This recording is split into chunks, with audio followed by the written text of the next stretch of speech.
Hi guys, my name's Lizzie Simmonds. I'm a British athlete. I've been competing on the British team, on the swimming team for the last 12 years. I've been to two Olympic Games. I came fourth at the London Olympics in 2012. I've also got Commonwealth, European and world medals from across the years. So I've just finished the Sports Nutritional Advisor course run by the Health Sciences Academy. It's been really interesting for me to do the course. I had a couple of different reasons why I wanted to do it. Firstly, obviously I'm still competing, so I thought there might be some helpful hints of how I can improve my own nutrition. I've been quite interested in nutrition over the course of my career and how it can affect performance and the best ways to get high quality fuel for training and competing, etc, etc.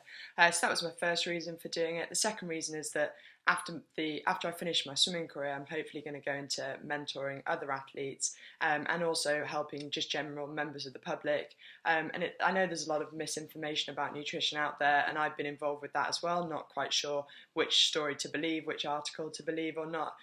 So I signed up to do the course to kind of get some clarity on what was best for me to be advising other people on as well. So I learned a lot across the course of doing the advisor course. Some of the modules focused on protein, which was really interesting for me. So I've always been aware of the importance of protein and how it can aid recovery and things like that, but never quite on the correct amounts for me.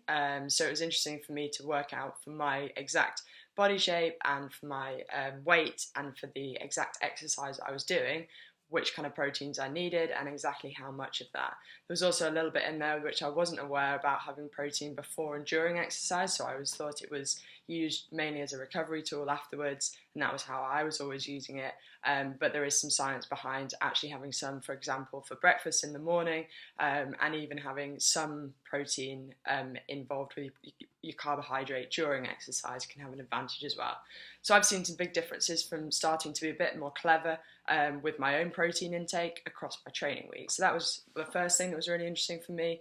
The second was things like learning the guidelines on omega-3 rich food sources. So again, I knew some of the background and the basics behind that, but I didn't know exactly which ones were best and which ones I should be having. And so it's very interesting to kind of find out which ones were the best kind of sources of omega-3. So I've started eating mackerel, flaxseed oil, and more broccoli, which are all really high in omega-3. So as I said, learn loads of different things across the course, and it's been a really interesting experience for me. I'm putting it into practice myself with my own training and seeing some big differences, but also hopefully in the future I'll be in a position where I can better advise other people on how they should be fueling either around training or just around general lifestyle.